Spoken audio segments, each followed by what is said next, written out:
Questions?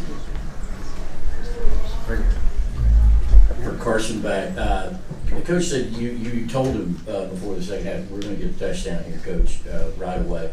Just tell me what, obviously, besides confidence, did you guys make some adjustments at the halftime you felt very good about being able to execute the second half? Yeah, I think just coming out in the first quarter, maybe there's a little bit of nerves. Maybe guys are just trying to get warmed into the game, and once we got in that second half, looking at the iPad, seeing what they were doing against us, it was everything that we saw on film that we watched from last year. So we just kind of deciphered which ways that we wanted to attack them, and maybe try to be a little bit more aggressive coming out of the half. And I think we did a really good job of that. We got on the perimeter, had some good perimeter runs, and then we're able to throw the ball down the field a little bit, and that ultimately ended up opening things up for us. Yeah, this question's for Jalon. Back-to-back tackles for loss in the third quarter, then you get 2 sacks on the next drive. What allows you to make plays like that at both outside linebacker and inside linebacker on this defense? Just honing in my preparation throughout the week. Like Coach Smart was saying, we do have various packages where I'm at inside backer, and there's packages where I'm at outside backer. I feel like I had a great week of practice doing that. The keying in on those details of what I really need to do, and I felt those they paid off today. Carson, how did it feel having Coach Smart in your ear all game with the new heads communication and the helmet? Yeah, so actually Coach Bobo is the one that's communicating with me. So he's up in the box, so he's down there calling the whole entire game. It was definitely different. I liked it a lot personally. There's still some times where you look up to the sidelines and we're not going we're going slow, we're not going fast, and you still look at the signal, confirm everything. But I definitely think it picks up the pace of the game. It allows us to play faster on offense, play to play.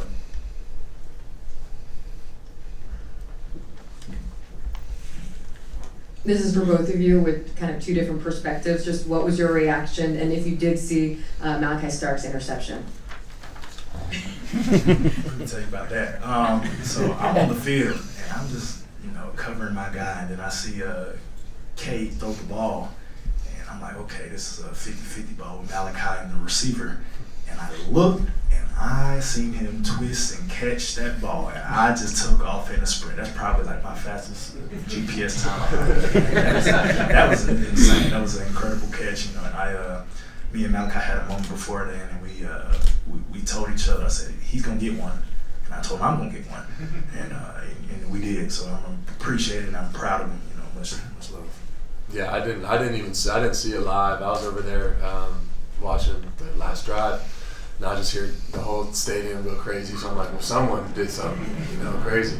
So and I see Malaki jump up. I'm like, oh, he definitely just did something crazy. So I'm running out there on the field, and I'm looking up at the I don't even know what you call it. Yeah, the jumbotron, the circle at the top. And I'm looking up at it, and Tate's right next to me. He's looking up at it too, and he jumps up, he catches it. And me and Tate look right at each other, lock eyes. We're like, oh my gosh, it's crazy what he's able to do. He's very talented, so I'm very proud of him. Was it better than his interception against Oregon? I say so. Yeah, it was crazy. Emily? Carson, at the beginning of the week, you were asked what you remember most about the last time you guys played each other. And you said it was 10-3 and that the defenses played really well. There is a similarity, even though these teams are very different now, the fact that your defense didn't allow any touchdowns today, so only 3 points. Again, I love your smile. What can you say about how they played today? Yeah, well, I have to play against our defense every single day, and I don't enjoy it very much either.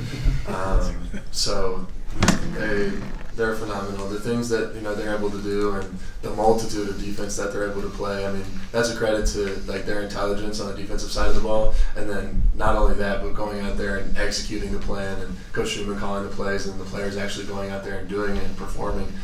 Like I said, I absolutely hate playing against our defense every day, but I think that's what makes our offense get better and better. But to watch them go out there, it makes our job a little bit easier. We have good field position, and we're really not too worried about the other team scoring.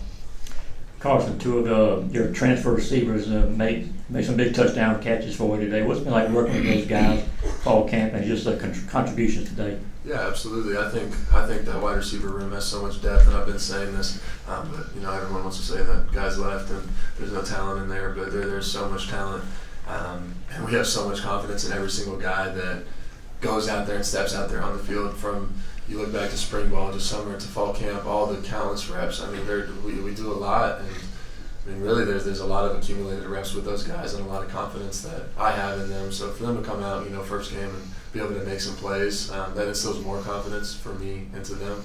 And obviously, it's a good moment for them. So super proud of them. Let's go to Mark Weiser and then Connor Riley up here. Carson, you talked this offseason about kind of your motivation to come back to Georgia after the last game you played here. Wonder what it was like to walk off the field with a big win for Georgia today, and do you think that you saw things from this team that thinks you might be able to come back here a couple more times? Yeah, no, definitely a different feeling walking off the field this time compared to the last time we were in the stadium. I mean, I'm just super proud of this team. I think the preparation that went into this game, you could see we started last Thursday prep for Clemson. You could see the sense of urgency pick up. You could see the attention to detail of guys, locked in, focused on the plan and what they needed to do, and just flying around during practice. And we had some really good practices leading up to that. So I think for us, if we can just be consistent in that and each week have that same exact approach, then we'll have the success that we need to have to get back here. Yeah, the first third down conversion you had to London, where it's 3rd and 10. You guys are up in the third quarter, 13-3. I think. Could you just walk me through what you saw on that play and firing that pass in there?